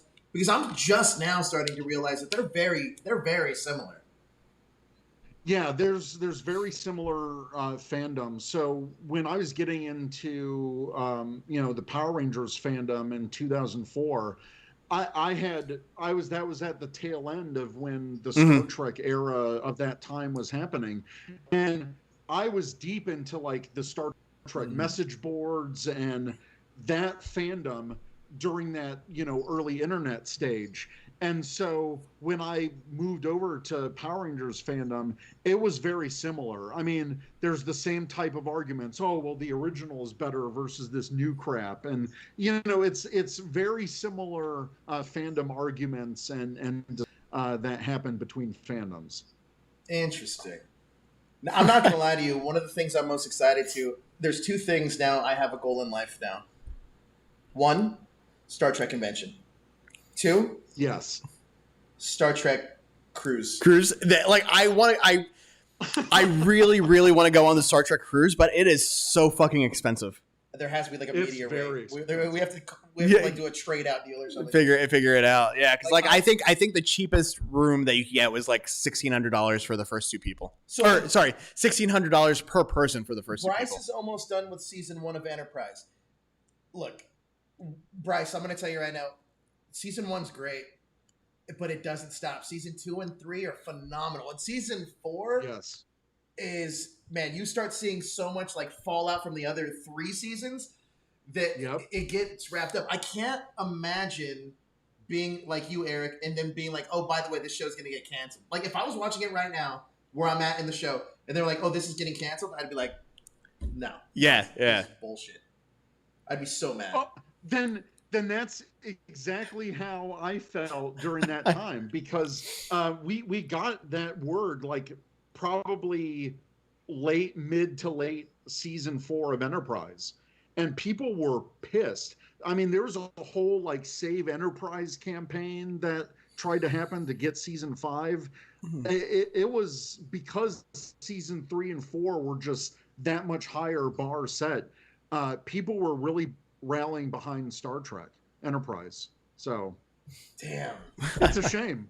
And that's why I love Enterprise so much, is because it got the short end of the stick, but it did so much in 4 seasons that other Trek series took, 6-7 years to do. That's crazy. You could tell, too, that the storytelling seems tight. It seems very tight. And they give it room to explore throughout the season. And the first season does a really good job of setting up everything, exploring little pockets of every episode, which expand in other seasons. And I think that's so brilliant. And honestly, that's also one of the reasons I'm really excited for you to get to Deep Space Nine, because I think as you're watching the seasons, Discovery is going to be similar to you because the format of the show is very similar to what you've already got from Enterprise. But as you watch Next Generation and then move into Deep Space Nine and then into Voyager, you're going to see the style of how the show and the episodes work is going to completely lead into how Enterprise was formatted. So this is probably one of the most naive assumptions that a Star Trek fan can have. But I always, for some reason, since those 3 came back to back, I always thought that they felt similar. It just, not by watching them, but just stylistically. That they were like, oh, it's 3 of the same shows. But now that you guys are describing them and talking about, oh, this is actually, they sound like 3 completely different shows. They grow to be. They absolutely, like, the first couple of seasons of Deep Space Nine feel a lot like Next Generation.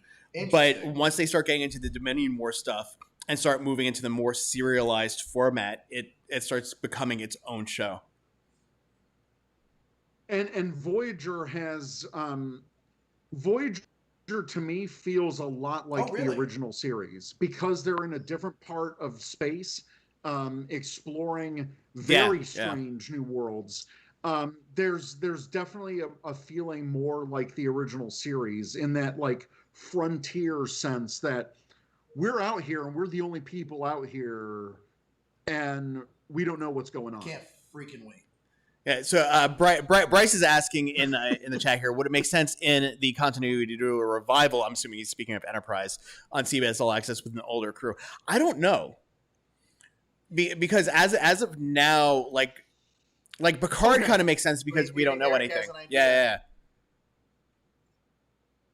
So the whole reason that I would want to see the Enterprise crew again is because for so many years, we know why the Federation was formed. It was because of the Romulan War. We never got the Romulan War. The crew, or the cast from Enterprise, has aged up a little bit, where bringing back them for a limited series to set up the birth of the Federation. We get a taste of it in season 4. I could see that, like a 10 episode. That's a great idea. because the way that the cast has aged, and Scott Bakula is, I mean, he's still big. He's got the whole CSI thing going. If it were any other crew that could return, I just want Enterprise to get the mini series that it deserves to wrap up. Yeah, like a proper set. Everything. Yeah, and I want, yeah, dude, I could see that. That's a great idea. And it's so cool because they've already done the work. Doug Drexler, who was the designer of the NX-01, he did this NX-01 refit. So in season 5, the Enterprise was supposed to be refitted, and it looks more like the original series ship. They add like a whole secondary hull to the ship. I'll have to send you a link of what that looks like, because it makes the NX-01 look even more fucking badass. That's no joke. That's a great idea to do that. Like bringing them back for like a 5-part miniseries. Yeah. Dude, that's really smart. Another one too. That's why I'm so excited for this new era of Star Trek, because they're throwing out all these different story ideas and making them happen. Strange New Worlds only happened because of the fan demanding Pike return. That's heard the fans, and they made this whole new series. Yes. See, this is what I do like about Star Trek, is I feel like the fans have a direct line of communication, and the company actually listens and make things happen. Like that's a great idea, and actually that would be my number one choice to bring back that cast.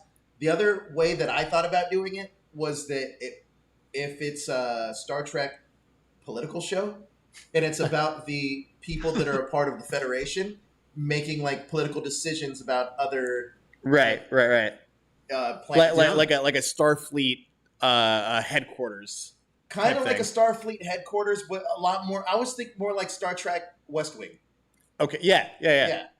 Where it's them kind of making these decisions on like, all right, who we're going to let into the Federation? We need to go here because they're too aggressive, kind of a thing. Right. Yeah. That could be interesting. I mean, look, because at this point now, and this is the one thing that I'm happy that Lower Decks did, is it shows that Star Trek can be more than just sci-fi. Oh, absolutely. Yeah. And I think that's what everything's doing now. Look at Marvel movies. Superhero movies, Marvel movies specifically, are more than just superhero movies. They're comedies. They're space adventures, they're sci-fi. All these tropes are in there, but I think that Star Trek is now doing the same thing. Winter Soldier was an espionage movie. Right, but that's why I think that Star Trek is thriving right now. And it's not a Star Trek versus Star Wars thing, but Star Wars is still... They're still trying to figure that out. They're trying to figure that out. Right. I mean, obviously with The Mandalorian, that's way more of a Western. Yeah. Right? We get that. But Star Trek is now taking real big. And then, like, if Detours ever actually comes to air, Detours was Lower Decks before Lower Decks. They should have pulled the trigger on that. Now Lower Decks has this market. Well, yeah, because now Detours is going to come out. People are like, oh, they're just copying. Yeah. Lower Decks, exactly. But now I can't. We should wrap this show because I'm going to go and watch. Finish this episode. I'm probably going to plow through this. Oh, Nova Charter says there is a book, Star Trek Articles of the Federation, that gets into the politics of the TNG era. See, to me, that's honestly, like that sounds like a really interesting concept to me, because there's so many moving parts with the Federation that you got to think that the Federation doesn't get along with everybody, and they have to want to like put some limitations on certain planets because things might get out of hand. There's a lot of like backdoor politics that can be very interesting about that series. Like that. And the fact that the United Federation of Planets is like 160 different worlds, all with their own cultures. How the hell does that work to keep them all together and not one of them like shoot off and do? But I mean, not only that, but we know that in the future, Earth doesn't use money, but the rest of the galaxy still does. So how do people from Earth interact with people from other planets? Yeah, it's an interesting scenario, guys. Eric Berry, thank you so much, man. It's always fun having you here. Where can everybody find you on social media? Oh, like this. Yeah, you can find me on Instagram and Twitter at TrekkieB47, and you can check out my Power Rangers podcast at rangercommand.com. And speaking of Power Rangers stuff, we may have a cool announcement that coming up next week or soon, very soon, that we're all working together. Something very cool on Power Rangers. So that'll be coming up very soon. Josh, where can everyone? You can find me on both Instagram and Twitter at Vogue on Poetry Slam. I don't really use IG, so you'll probably have better luck getting me on Twitter. And I just Nova Charter, you just followed me there, so thank you for the follow. And you can find me at my house watching the next 11 or 12 episodes of Enterprise for the next 2 days. You can find me on Twitter, Joe Illuminerdi. I'm gonna tweet after episodes. I've learned when I tweet that kind of makes sense. That it distracts me, and then I have to rewatch it because I don't like missing things. So I'm gonna just give you my reactions after. If something big happens, then I always lose my shit. Tatiana and I have done like live tweeting on a couple of things recently. It is really kind of hard to keep up with everything that's going on because there's things that you want to talk about, but then the episode is like 5 minutes ahead of you. You're like, wait, shit, what did I miss? And I want to thank Nova Charter for stopping by. Thank you so much, and I can't wait for all of us to do the RPG. Yeah, that'll be fun. But guys, thank you so much for watching. Awesome. We are the Illuminerdi. Thank you also, Comic Bug, Manhattan Beach, for hosting us. And we are doing it safely, though. We are doing it very safely. This is new protocols here. But thank you guys so much for watching, and we'll see you next week. Later, everyone. I can do that.